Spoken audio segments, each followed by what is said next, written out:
Aimés dans le Seigneur, chers frères et sœurs en Christ, oui, tous nos amis du bout des ondes,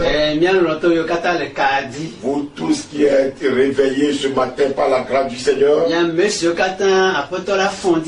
nous remercions Dieu pour votre vie. Et il nous a encore donné une journée merveilleuse, une journée de paix, de joie, une journée de victoire, une journée de réussite.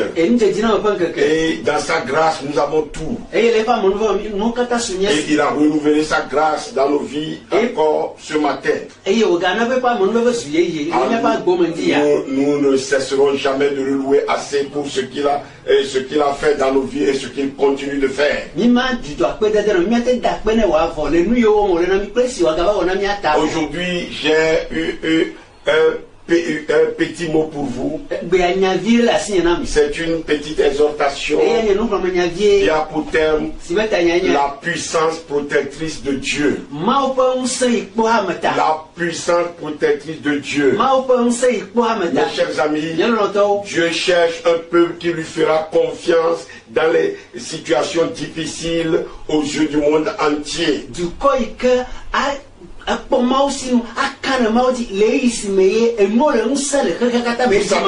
Vous savez que les temps que nous traversons partout dans le monde entier, ces temps sont périlleux, critiques, très difficiles.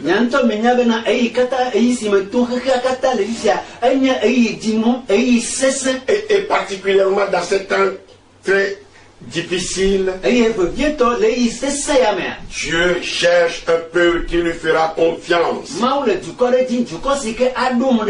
Dieu cherche un peuple qui lui fera confiance. Et nous voyons cette vérité démontrée par Daniel. Les dirigeants, collègues et jaloux de Daniel ont comploté contre lui en convainquant le roi babylonien Darius d'interdire à tout le monde toute prière pendant 30 jours. Mais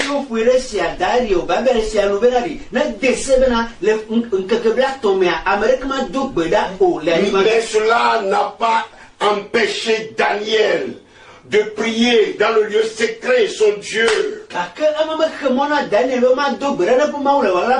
Comme ses pères le pensaient, Daniel a alors désobéi à l'interdiction. Et il a continué à prier 3 fois par jour. Parce que c'est la prière qui le connecte avec son Dieu. Même si le roi Darius respectait Daniel, ce roi a été forcé par son propre décret de jeter cet homme pieux dans la fosse au lion. Mes frères et sœurs, Daniel était pleinement conscient que le prix à payer pour sa désobéissance à cette interdiction du roi de prier serait la mort.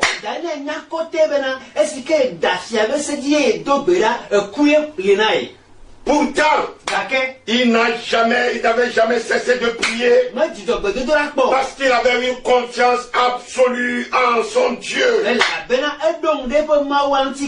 Mon frère, ma soeur, est-ce que tu as confiance en ton Dieu? Que devant le péril, devant l'épée, ton Dieu te sauvera. Il viendra à ton secours. La prière quotidienne reliait alors Daniel à Dieu. Comme la prière quotidienne à partir de LNTV nous reliera toujours avec notre Dieu.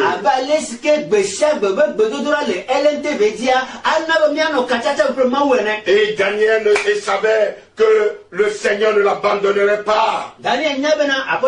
Qu'il l'aidera à sortir victorieuse de cette épreuve. Et tout au long de cette dure épreuve, le roi Darius a observé anxieusement Daniel. Parce qu'il l'aimait aussi. Il avait tenté de le sauver par tous les moyens. Mais il ne pouvait pas tout simplement. Finalement, juste avant que Daniel ne soit jeté au lion. Écoutez bien ce qui est sorti de la bouche du roi Darius. Puisse ton Dieu que tu sers avec persévérance te sauver. Daniel 6, verset 17. Si tu dis au monde que Jésus-Christ est ton Seigneur et ton Sauveur, et que tu crois en lui, que c'est lui qui guérit, les gens vont te regarder d'une certaine manière, avec un air incrédule. Et leurs yeux sont fixés sur tous ceux qui se bandent, sur la bonne, se bandent de la bonté de Dieu, de sa puissance, de sa gloire et de sa protection, pour voir ce que Dieu va faire dans leur vie. Et le diable aussi regarde, espérant que leur foi faillira. Le psalmiste a écrit: oh, combien est grande ta bonté que tu tiens en réserve pour ceux qui te craignent.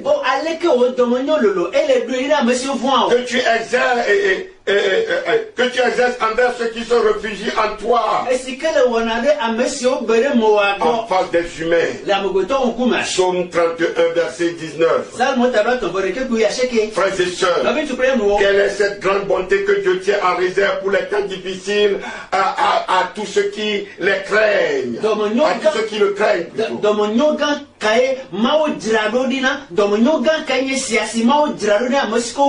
Une bonté merveilleuse. Il s'agit d'un témoignage pour le monde. Un témoignage glorieux et insondable. Un témoignage merveilleux qui va surprendre le monde entier. Si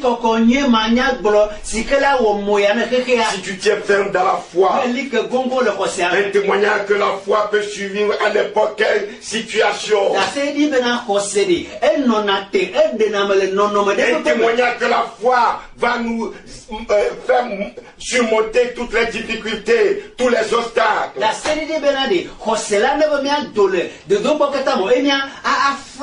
Et comment Daniel a-t-il répondu à la foi, a-t-il répondu à l'interdiction de Darius? Le juif vivra par la foi. Il a commencé à mettre sa foi en action. Et comment Dieu a-t-il répondu à la foi de Daniel? Oh, Dieu a fermé la gueule des lions. Ces lions qui étaient terriblement affamés. Ils étaient devenus alors amis de Daniel. Daniel 6, verset 22. Le roi David, oui, lui aussi a dû surmonter des difficultés en connaissant une situation analogue. Et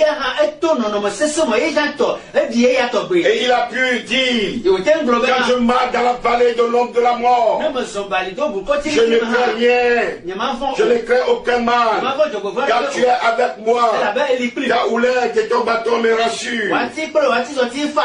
C'est dans le psaume 23, au verset 4. Et ici, nous voyons David, qui a écrit le psaume 23 pour manifester ou exprimer sa confiance totale en l'Éternel, le Dieu de son salut. Oh, l'Éternel est notre Dieu, le Dieu de notre salut. Il est notre forteresse, il est notre pilier, il est notre appui, il est notre rocher, un rocher inébranlable. Et ce psaume résume toute la vie du chrétien et la relation du chrétien avec son Seigneur. Et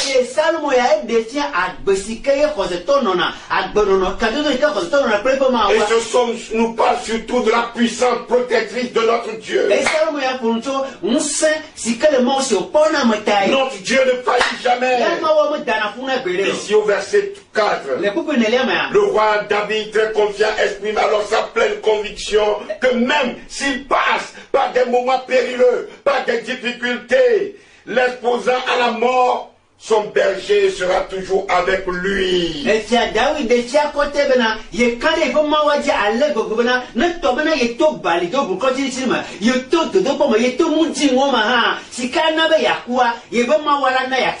Notre berger, c'est notre Dieu. C'est notre Seigneur. Oh, le roi des rois. Frères et sœurs. Oui. Et David est confiant qu'il sera toujours là à ses côtés.